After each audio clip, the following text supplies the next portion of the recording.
Erin Orford, double European medalist and international dressage rider for Team GBR. Thank you for talking to us today. Oh, thank you for having me. Can I start by asking you how you started first riding? I started when I was about two through the Riding for the Disabled Association. So it started off as more of the therapy side, and I did that while I was at school as well until I was about 13, 14. And then I started kind of looking for a bit more of a challenge. So at this point, I didn't really know much about disability sport. I was quite sporty, but I wasn't very good at many things. So I enjoyed doing it, but I just wasn't great.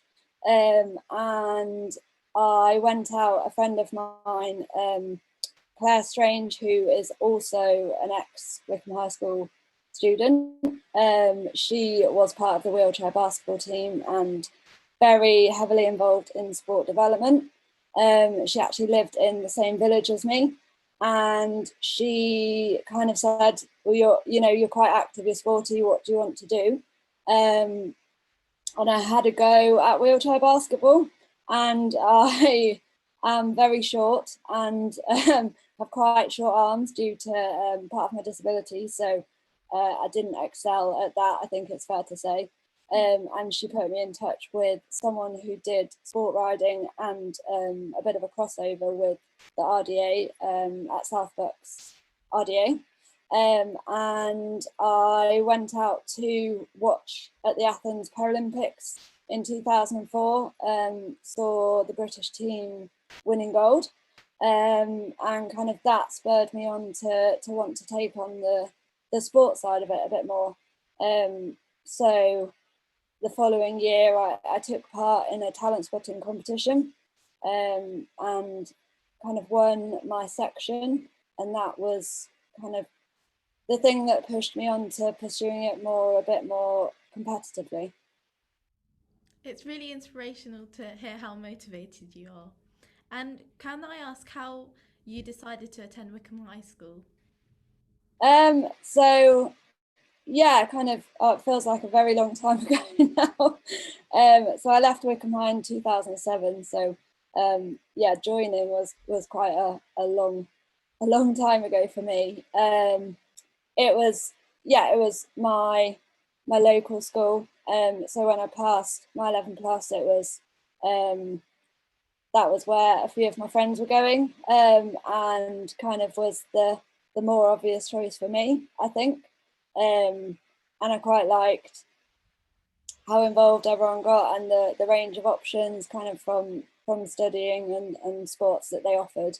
So that was the thing that probably got me through the door initially, I would say.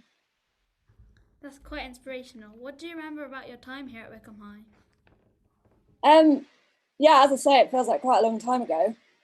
But I really enjoyed my time there. Had I have I had a really good group of friends that I'm still friends with, a lot of them. I think between us we all had very different interests, and that's what kind of made it quite a good experience, because we all got involved in our different, quite a lot of us were quite sporty and some people weren't sporty at all. And it kind of, we all got involved and supported each other for our different goals. So it was less about competing against each other and more about kind of having fun, giving stuff a go, doing it even if we weren't very good at it, and just kind of enjoying the experience rather than being afraid of not being good at something. So we kind of helped each other and helped each other to try different things and to embrace the new experiences, I would say. And moving on to your riding side of your career, what do you feel are your most memorable moments? Um, wow, yeah, there's probably quite a lot. I've had quite a few injuries over the years, so quite a few falls. But probably the moment that stuck with me is winning the individual bronze at the 2017 Europeans. So it had been quite a kind of rocky road to get there. I was initially down as a reserve. So I literally got the call up the day that the horses left. Unfortunately, one of the other horses on the team wasn't right. So sadly, they missed an opportunity. But for me, it kind of taught me that however unlikely, things may seem, to be prepared, and kind of my role as a reserve, like I always wanted to, I'd rather be ready and not needed than get the call up and not be ready. So that was my kind of motivation going into the championship. So even though I wasn't down for the team, that was my goal, to be ready if I was needed. So yeah, to kind of literally got the call up, and then a week later was stood on the podium. So that was quite a bizarre change of events, but yeah, just taught me to be ready for the unexpected, because you want to be ready and be able to take that opportunity, I think. Thank you for sharing that with us. What advice would you give to Wycombe High students who feel passionate about riding or any other sports? I think just not to be afraid to follow your passion, and yeah, it's it's kind of not being afraid of failing, and almost embracing failing as being part of the journey, and almost the inevitable. When you push yourself out of your comfort zone, you're going to struggle in some areas, and I think if you're not struggling, you probably aren't pushing yourself out of your comfort zone far enough. So yeah, if you're really passionate about something, just kind of don't let anything hold you back, and be brave enough to go for it, really, because you'll have way more regret not going for it than you would if you tried and it didn't go to plan. So I think it's, especially with social media at the moment, like it's very easy to see all the glam side of everything and the positive side of everything, and kind of assume that that's how it goes for everyone, and it can be a little bit off-putting when things don't work that way for you. But I think remembering that is the show reel, that is the highlight. You don't always see what goes on behind the scenes, and when you see people kind of excelling and doing really well, like there's a lot of I want to say failure, but it's not failure. There's a lot of struggles and a lot of that they will have had to overcome. So don't be disheartened when things don't go 100% to plan, because that is unfortunately part of the process. But it does make things, so much better and so much bigger, and you appreciate it more when you've worked through that and things work out. So yeah, don't be afraid to follow your passion, whatever sphere that is, sport or otherwise, because it will be worth it. So Thank you for sharing your advice with us. And on to some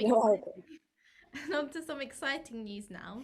You've been nominated to go to the Paralympics in Tokyo, which start at the end of next month. What does that mean, and when will you hear if you're definitely going to go? Yeah, so it's always a privilege to be invited potentially to represent your country, and to get kind of this far is a massive thing as well. So the horse that's been nominated, he's only 8. It's his first proper year campaigning for this level, so it would be the biggest thing that he's ever done. He's done internationals and national level, but he's never done a championship of any kind. So that's, you know, exciting and a massive achievement to get him this far as well. I was shortlisted for London back in 2012 and first reserve for Rio. So both on different horses. So this is kind of the third horse that I've got this far. So that, you know, feels like quite a big achievement.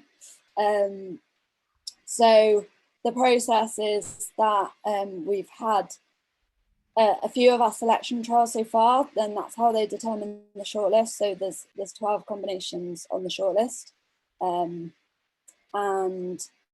I think 8 riders. So some riders have multiple horses, and we have our final selection trial is next week at Hartbury International. So following that selection trial, they will filter that down to a team of 4 riders and 4 reserves. So there'll be 8 combinations on the list in total.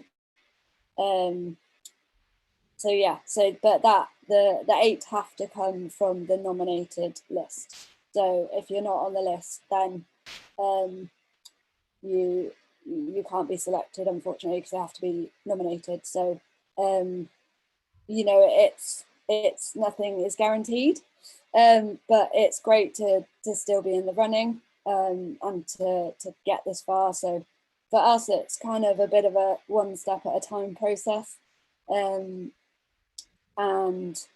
yeah, you know, we've got another competition next week, so we'll go there hopefully and give it our all, and the team will be announced the following week. So not long to go. Thank you.